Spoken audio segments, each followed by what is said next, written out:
this, maybe. There we go. Thank you. Sorry about that. Hey, guys. I'm Gail Andersen. This is Mentoring Moments for Moms, and I am interviewing today. Hi, how you doing? Lisa, Tori. Lots of people on here. Great to see you. Hey, guys. This is going to be a really fun interview. This is the last of my 5 kids to be interviewed. This is my second born, Jared. And Jared is uniquely different than the other 2 boys. Nice way of saying it. Hi, Danielle. And we really wanted to just talk about some of those differences. I think personality-wise, Jared I guess is more of a second born, but he's just different than the other 2, and he had different motivations, so he is the funniest. Thank you, Lisa. So Jared and I have talked a little bit about what we're gonna discuss, so I'm gonna let him just kind of roll with this and tell you some of the things he thought about individually expressing himself in the family. Man, that's awesome. Thanks, Mom. Thanks for having me. What a cool opportunity just to see you guys. If you can pick up on this, we're on a killer family vacation here in Branson, Missouri, which we do just about every year, and it's always so much fun to, just be able to be here with the whole family. It's always awesome. Really cool. So, for those of you who know me, I am a unique individual. That's a great way to say it. I was probably growing up not maybe like a super difficult kid to manage, but definitely push the envelope. Let's just say that. Never in like really like never in these like, oh my gosh, no. He's morally reprehensible. But I had a sense of individuality that I don't think a lot of kids have. So probably the best way to say it is I'm one of the most extroverted introverts you'll ever meet. I could walk in a crowd of people. I could meet you. I could make you feel like $1 million. I love people, but at the core, I have a couple really good friends.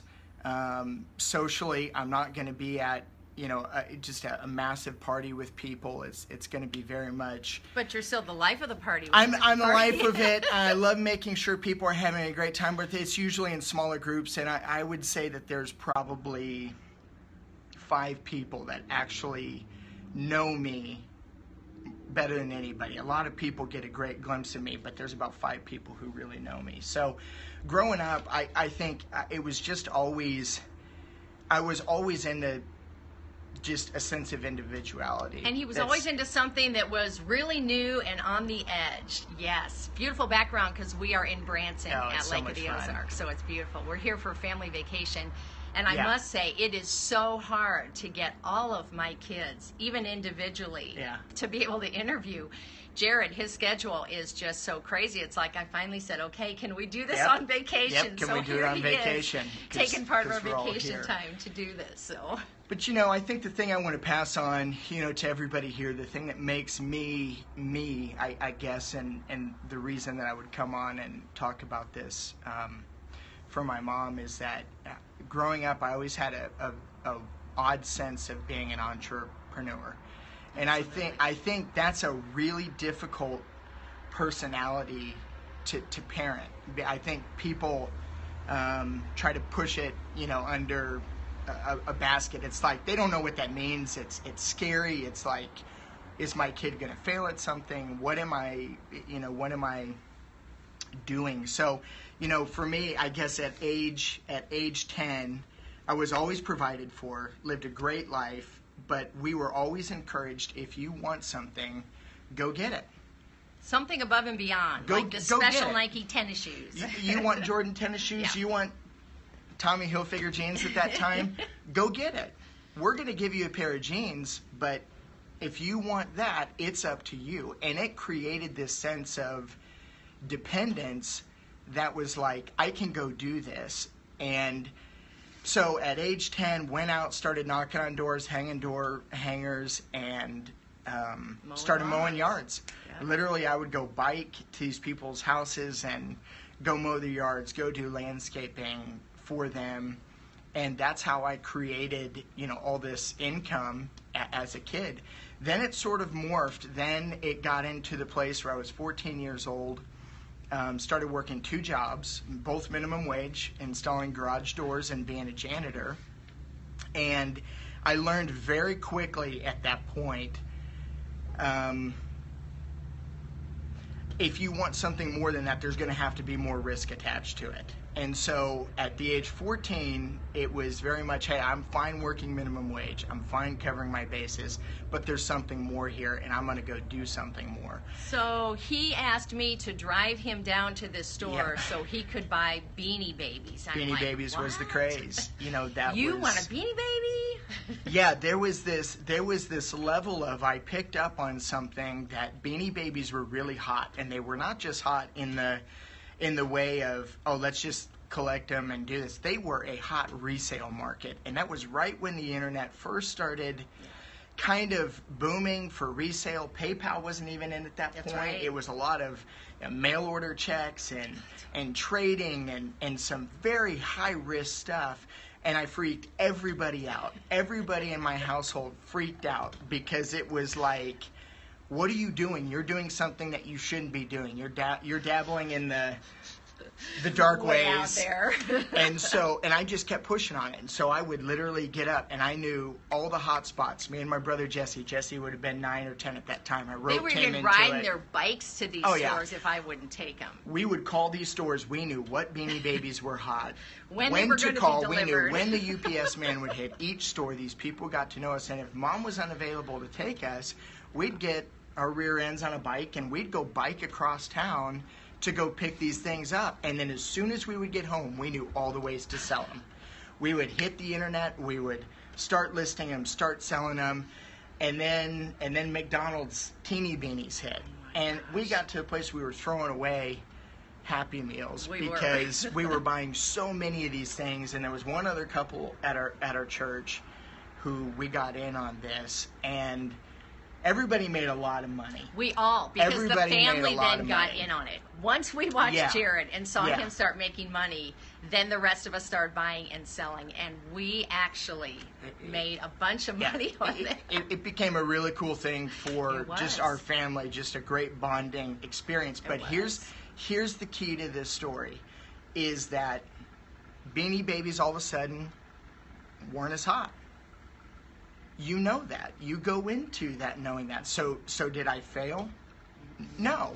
We all made great money. And I think so many things that parents are scared of with their kids is, as the vision morphs, it's viewed as failure, not necessarily them being on to the next thing. So it grew and it grew and it grew. Then at age 16, I get a driver's license. I'm working 3 jobs, 100 hours a week, going to college part-time, then go to college, officially live there, work 3 jobs, dropped out because I was like, I'm probably the only kid that doesn't have a degree in our family. It was never. Simply because school just never was his prime deal. I'm not good at it. But he knew how to do businesses. He knew how to make money. Yeah. And that was the thing. So I went, got my business courses, dropped out of school, just started hitting it. Got married at a very young age. I have a wife that loves the drive, just seeing the fact that you could go meet someone and go, I'm going to have a Ferrari one day. Well, a lot of people say that. She believes I'm going to have a Ferrari one day, and I will do it. But the thing is that then morphed into, at 16, I knew what I wanted to do, and I got into real estate at that point, and got into real estate and started, buying and selling it for other people, and, making a living that way. Then it got into the investing side, where now it's to the place today. I run a massive company with my best friend, and I get to go do things like this and sit out here, and we're able to be a big blessing to a lot of other people, through our company. And so that's how it happened. So at age 33, I'm still running my own companies, and they've morphed. Some have been wildly successful, some haven't been successful. It doesn't matter. That's the thing, is I think if you sense that in your kid, learn learn to foster it at a really young age and encourage them to go out. And when they do fail, don't treat it as a failure. Help them morph into the next phase. Because we live in an age now where my friends are not working at the same company for 40 years. They're not living in the same town for 40 years. The average job, I think, is 2 to 5 years before you're changing. That's not a failure. It's morphing, and I think those two are really easy to disguise with each other. And so, being kids, it's I think parents think it's a reflection on them. Oh, my kid was into this, everybody knew it, and now he's into something else. And there's a very fine line between being able to stick to something and knowing when is the time to get in and when is the time to get out. And I truly believe when you have that gift, you're inspired by God to know when to go do those things. Now, you hit on something that I think is extremely important. So many of us parents look at our kids and we believe when they're succeeding, we're succeeding. When they're failing, we're failing. We are so wrapped up in their whole idea of what's going on. And especially as pastors, that was difficult. We put a lot of pressure on our kids because it's like, no, you can't win the prize because we're the pastor's kids. You can't do this because we're the pastor's. And you're learning that it's confusing at a young age. It's like, I just want to be who I want to be. Well, people might think this because you're in a different light, but it's crazy. We Allison and I don't have any children, but it's amazing to me to look at friends and or other people and go, their whole life and their whole identity is wrapped up in a kid that's 5 years old and how he looks. Let the kid be 5 years old if he wants to be. I was never the trendiest of kids. I was myself. And I think don't get wrapped up in that. So let your kids, encourage them when they need encouragement and let them go down the way they need to go. And stop them if you feel like they're truly getting some, down some road that they shouldn't be going. But I think kids with the entrepreneur spirit, it's in them. They know how to navigate that stuff. And they might fail once at this, and then they'll know for the next time. So, I look back in the last, I guess, what would that be, 20 years of working, and I've constantly morphed. I'm constantly in and out of things. And so, but you're always succeeding. Always doing something like that. Always, yeah. Yeah, which is really one of the things that's funny about our relationship is that he would always want to be doing something that was way out there. Oh yeah. And I'm a real straight person. Even though I am a second born, I'm very conservative. So Jared would even mention something he wanted to do, and I'd be like, what? I'd be overreacting, definitely. Yeah. And I learned that I had to keep my mouth shut and just listen to him first, because there's reasons that he has for certain things, and not that it would come out that he had to do it. A lot of times Jared would just be testing us out. He wasn't really going to do it. He just wanted to see our reaction. So that was something I definitely had to learn. But tell them about the tattoos in your teenage years. Man, tattoos in teenage years, I was always in the thing. I mean, even in junior high, I was the kid that showed up to an event with a Dr. Seuss hat on. I mean, it was like, who's wearing Dr. Seuss hats? Well, I wanted to wear a Dr. Seuss hat. Is there something wrong with that? No, I just didn't care. I just wanted to wear a Dr. Seuss hat. It was nothing wrong. It was nothing rebellious. It was just, I liked them. And so I wanted to do that. The trendsetter. And so, then we get in this thing where there's cultural shifts in how this stuff worked. I was always fascinated with tattoos as a kid. It does not mean I have a Harley today and wear leather chaps and am in Hell's Angels. I just wanted, it was a way of expression for myself that I wanted to have, but it was always all that stuff started 10 years ago. Yeah. So now you walk around and everybody my age has a tattoo. 10 years ago, you were kind of seen as probably someone that was pushing the envelope, or let's just say he was probably doing some things he shouldn't be doing. Never the case. Just wanted a tattoo. And so I think, be slow to judge your kids. I think my personality too was when I came to you guys. Yeah. My personality is very thought through. So I'm a great arguer. I have thought about this for a long time. So if you ask me a reason I'm doing something, I can give you a reason. Your kids can probably give you a reason, because you think it's just an off-the-cuff thing. They saw a tattoo today and they wanted one. He's been thinking about it for 6 years, or 6 months, whatever, and is finally bringing it up to you and, pushing the limit. And it was very interesting because I remember Kirby and Jared having discussions till the wee hours of the morning, because of course we were pastors, and that wasn't really looked well upon. That no, it wasn't. And we were in a small town in Wisconsin. I mean, it was, in 2006, that was not really that socially acceptable up there. Very true. But the most important thing was that we look at his heart. Yeah. No matter what he's doing on the outside, especially as a teenager, look at his heart. And he's not doing stuff that are illegal or anything like that. It's just a matter of they were a little bit different. And so we just had to be able to release him, especially as he got into the teenage years, to be able to be the person that God made him to be, to be able to go into some of the areas that we wouldn't have normally thought he would have, but he succeeded at everything he did, and he was a trendsetter in so many different ways. And like I say, his heart was right. It was always right. Yeah, look for the heart more than anything. And as you encourage, we were talking about this before, as you encourage your kids to work, it means they're probably not out doing things that they shouldn't be doing. Very true. Which is awesome. And so I didn't have time to get into a lot of mischievous things. I was always working, and when I wasn't working, I really just wanted to sleep and or go travel.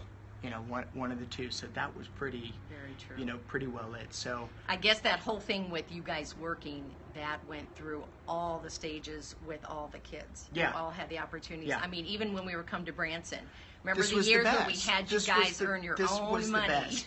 You had to pay for your entrance ticket and 2 meals in the city for our 2 You know, days. and I don't want to go off on this for too long, but we live in such a society now where we're training everybody to not be dependent, and somebody else is going to give you something. I never grew up that way. We would go on vacation and we would go, hey, we're going to go into Silver Dollar City, the park. Guess what? Mom is happy to make peanut butter and jelly sandwiches and stuff for us to eat. If we wanted to go eat at the lumberjack camp, which we all love to do, we could pay for it ourselves. And so we got to this place where it encouraged us to go do something more, because we were able to go do it. And it taught us, it didn't give us a sense of entitlement, it gave us a sense of achievement, which is really cool.